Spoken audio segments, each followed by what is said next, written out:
Hi, I'm Ole from subphotic.com, and I try to help rappers and producers make songs as good as possible. How to make beats, how to produce good vocals, how to mix, how to master, and what gear to use. That's my goal, that's my mission. I have for you a question. What's your stance when it comes to using sound effects such as reverbs and delays on rap vocals? A. Do you like wet rap vocals? B. Do you like dry rap vocals?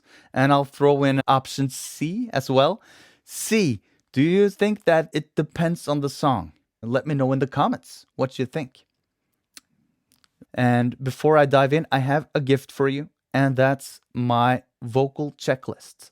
I have broken down how I produce vocals into 5 simple to follow steps. I've linked it in the description. Before I really dive into the reverb, the delay, and the special effects, let me just take a moment and explain why I think these are important. One way is that it ties the vocal to the instrumental part. It makes the song sound more cohesive and more as one song.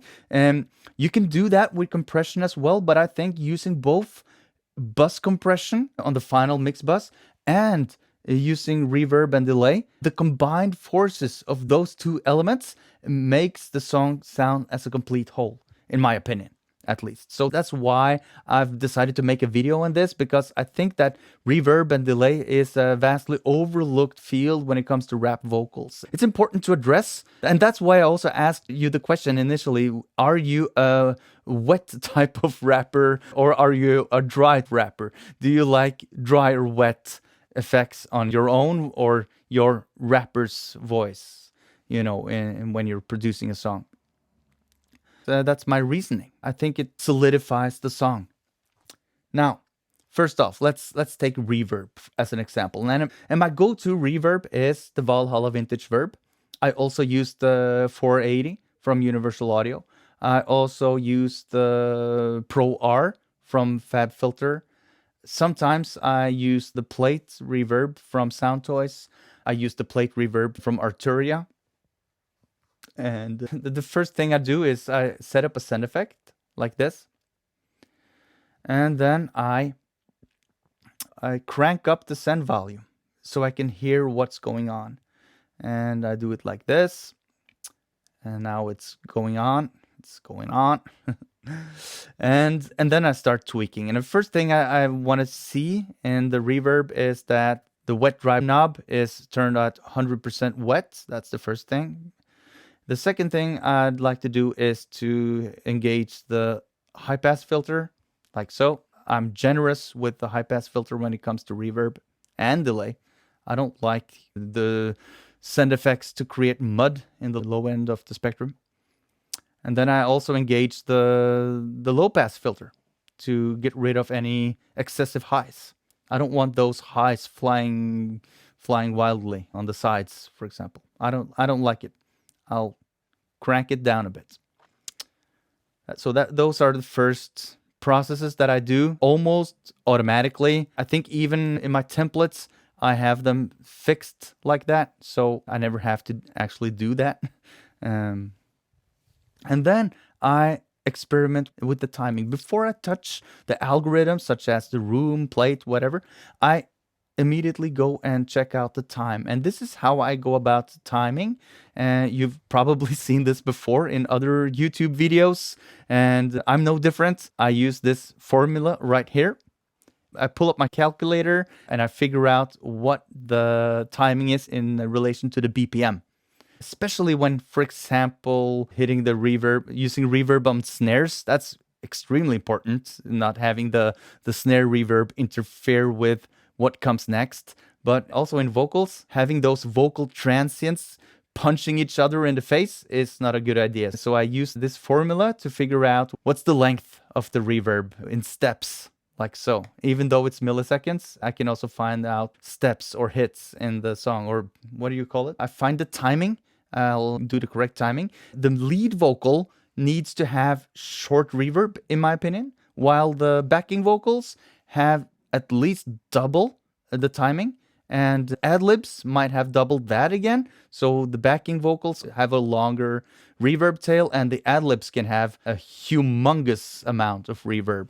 In some cases, other cases, not at all, but generally speaking, I would never do it the other way around, bathing the lead vocal in long reverb tails. That's out of the question at most times.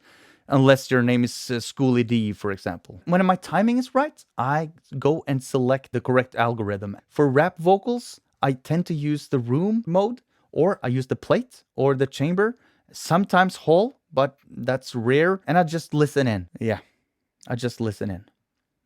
Now, another trick that I've learned that I think is amazing and it works all the time and it really widens up the vocal and makes it go all over the place and makes the song sound more professional, maybe more modern. I don't know. And this is a trick that I learned by listening to the podcast, the UBK Happy Fun Time Hour, I think it's called. Great podcast. Really recommend it. And unfortunately, they stopped recording those podcasts, but they're still there on Apple Podcasts. I really recommend that. And on one of those episodes, they shared a trick that I've used ever since, and that's making two reverb sends. One of the reverb sends is only on the left channel, like so, and the other is on the right channel. So you have a left reverb and you have a right reverb, and you just duplicate the reverb from left to the right, like so. And then you make adjustments to make differences. So one has a short time and the other has a longer tail. One has one algorithm, such as room, and the other has a plate. One has different settings on the high pass and the low pass filter. And maybe if you apply an EQ in that send chain, you can also tweak a EQ. You can have a compressor on both and use different settings on that. You can have a distortion unit on one of them, just distorting on one ear and not the other, and so on and so forth. The imagination is the limit on how far you can go in that matter. So that's a neat reverb trick for rap vocals, especially the backing vocals.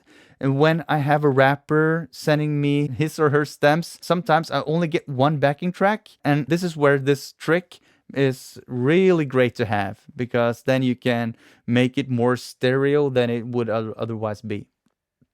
So that's a neat trick. So that's reverb, I guess. Yeah, and also when it comes to automating the reverb is another trick. You can set up an automation lane like so for the reverb track, for the send track. And in Logic Pro, you do like this.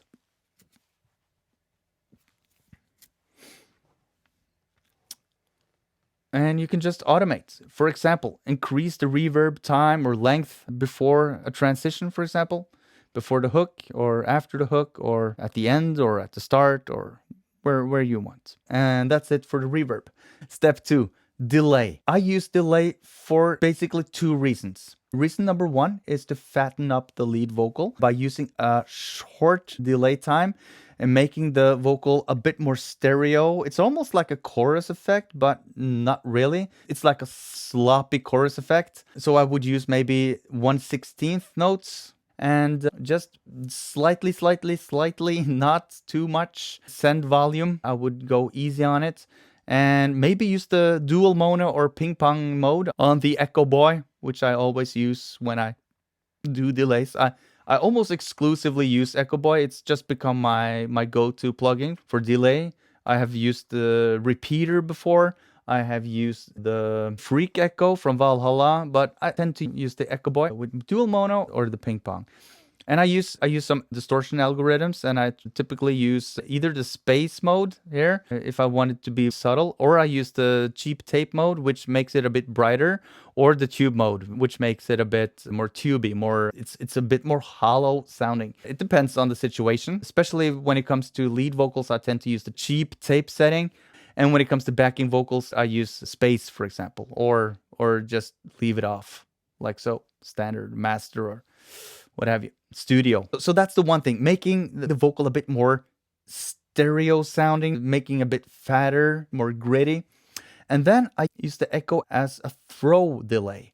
What do I mean by that? Well, I think that term derives from the dub reggae scene, where they used to automate the echo coming sometimes, maybe for one snare hit or a crash or one of these transitional sound effects that will just whoosh, and they would use the Roland RE 301 or 201 or those vintage very cool hardware delays. I like to use them sometimes, not on all songs, but sometimes I'll use it on the lead vocal just to enhance one word or one phrase, maybe before a hook or maybe in the middle of a verse. If it's a really cool phrase, I might do a throw echo there. And more often I use it on the backing vocals and especially on the ad libs. If there is an ad lib that is quite profound and has some meaning, I would use a throw delay on that. And a throw delay would be 1/8 or 1/4, depending on the BPM, of course, and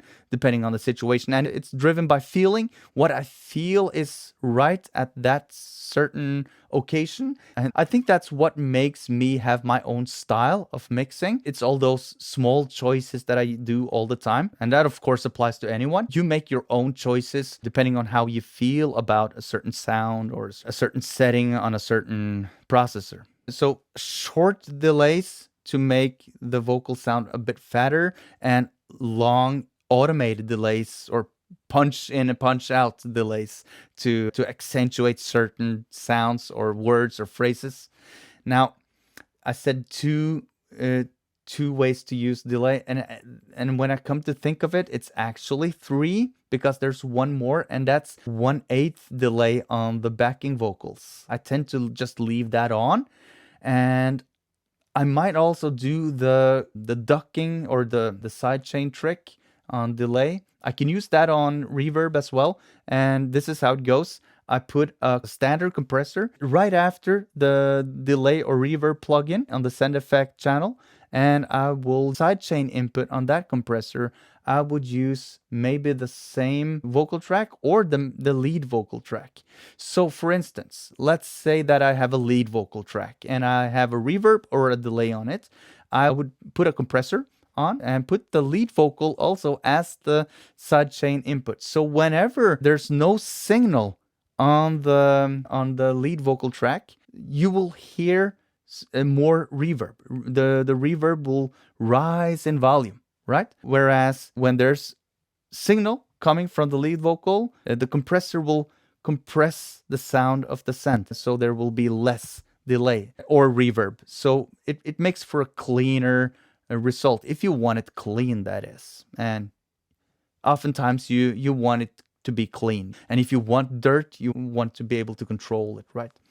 That was just one trick, and I use that often on delays, especially on the backing vocals. I'll just put 1/8 delay on each backing track, or if it's only one, I put one with dual mono, or I would put one on each right backing and left backing, and I will have that same trick, the left and the right trick going on there as well, and having it pop back and forth, using a compressor to duck the delay where there's a lot of backing going on. If there's, for example, a whole phrase or a whole bar that the rapper is backing on the backing track, I don't want the delay to interfere too much with that. And finally, finally comes the special effects. Now, what could special effects be? My go-to for special effects actually is the Valhalla Supermassive. It makes for some pretty weird effects. It has a lot of neat presets. I like using presets in those occasions. I like to get some results fast, and I just cycle through the presets and jump through them and see what I can find. Conversely, I never do EQ or compressor presets. That's almost always a no-no for me, just because I like to flip the controls manually. Often there aren't that many controls, so it's not that much to think about. But when it comes to special effects especially, I like to use make good use of the presets. So here I am with the Supermassive, and you can see there are a lot of presets, and I can just skim through and just find something that feels good, and I will stick with that. Maybe do a couple of tweaks, maybe shorten the time a bit or tweak some other buttons just to check if it sounds better. And if not, I'll just leave it be as it is. I take no pride in tweaking presets on anything. It's not an ego issue. It's just a matter of workflow and what's most efficient and what takes me to a best possible result in shortest amount of time, because I have a lot of songs to create, and so have you. Other special effects could be, for instance, a chorus effect, an extreme setup compressor that just squeezes everything. That could be used from time to time or all along, like New York style compression, a parallel compression. It could be a phaser, a flanger, a distortion unit, like a bit crusher, for example, that can come on and off, or be there all along, just tweaked a bit. It could also be, I love to experiment with this, especially on backing vocals, and that's using the little alter boy or any other pitch plugin, and I will just put it on a send, and I will automate the mix button, and I will, for example, have it pitched down an octave, and I will gently pull up the wet knob, making the vocal sound a bit darker. It makes the vocal sound more interesting. Kilohertz has a lot of great free phasers, flangers, chorus plugins that you can use to make some crazy effects. Isotope has this plugin called Vocal Synth, which you also can use as a special effects plugin on a send effect. You can just send it to Vocal Synth and it can do crazy stuff with your vocal. So that's another tip. I think I'll leave it with that and say to you, that's it. I think we have gone through a lot. We have the reverbs, we have the delays, we have the special effects. And my initial question was, what's your stance on rap vocals? Do you think it should be as dry as possible, as wet as possible, or does it depend on the song? Let me know in the comments. And if you haven't already, download my vocals checklist. It's my 5-part workflow when I'm producing vocals, from what gear to get, and finally how to finish and make the vocal part of a release-ready production. Download it. The link is in the description. And if you like videos like these, don't hesitate. Just hit the subscribe button, hit the bell button, hit the like button, and I'll catch you in the next video. Peace!